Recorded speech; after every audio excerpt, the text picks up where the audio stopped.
The Galactic Council had issued the warning in 17 languages, broadcast across 4 quadrants. Do not approach the Vryn cubs. They are untamable, feral, and dangerous. Maya hadn't gotten the memo. Or more accurately, she'd read it and shrugged. Now, as Ambassador Kelthran stood frozen in the doorway of the veterinary bay, his tri-chambered heart nearly stopped. The human girl, barely into her 20th solar cycle, sat cross-legged on the floor surrounded by 6 Vryn cubs. Each one was the size of a Terran wolf, covered in obsidian scales that could deflect plasma rounds, with claws that could shred reinforced steel plating, and they were purring. "Maya," Kelthran whispered, his voice strained through his translator. "Step away slowly. I'll call security." "Shh." Maya didn't even look up. She held a small pair of clippers in one hand and gently cradled the massive paw of the largest cub in the other. "You're scaring them. Scaring them."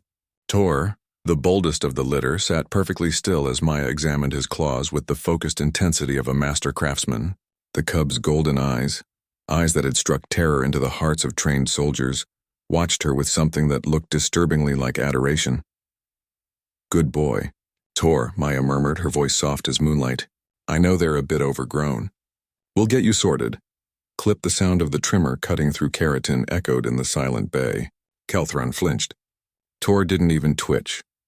3 months ago, the Vryn delegation had arrived at the Harmony Station with a crisis. Their cubs, offspring of their most distinguished warriors, had become unmanageable during the journey. Vryn culture demanded that cubs be raised communally, but these 6 had rejected every handler, every trainer, every behavioral specialist the council could provide. They'd injured 14 personnel, caused 3 containment breaches, and were hours away from being sedated indefinitely.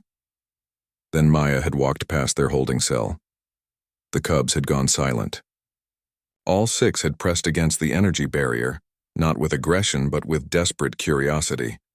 When Maya had knelt down to their level and simply said, "Hey there, tough guys," Tor had made a sound no Vryn cub had ever made before, a soft, chirping whine. The senior Vryn warriors had been horrified. "She'll be torn apart," they'd declared.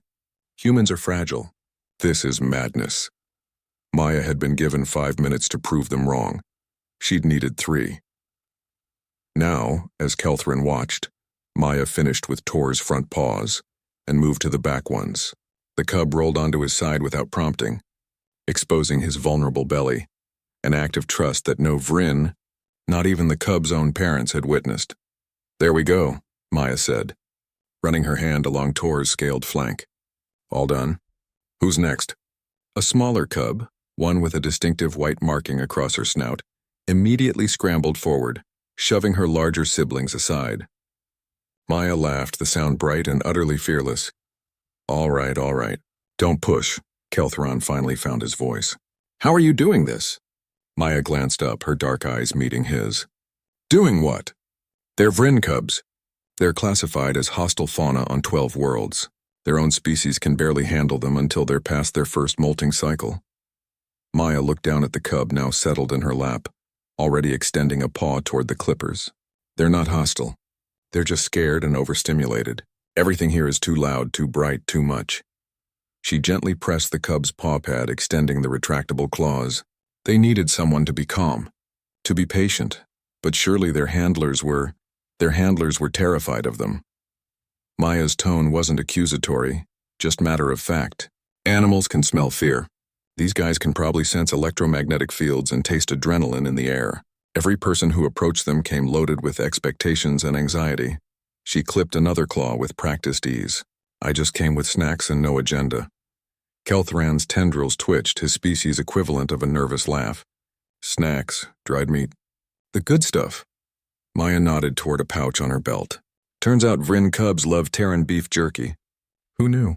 As if on cue, Tor's head perked up at the word jerky. Maya produced a strip and tore it into 6 pieces, distributing them with perfect fairness. The cubs took their portions with surprising gentleness, considering their fangs could puncture hull plating.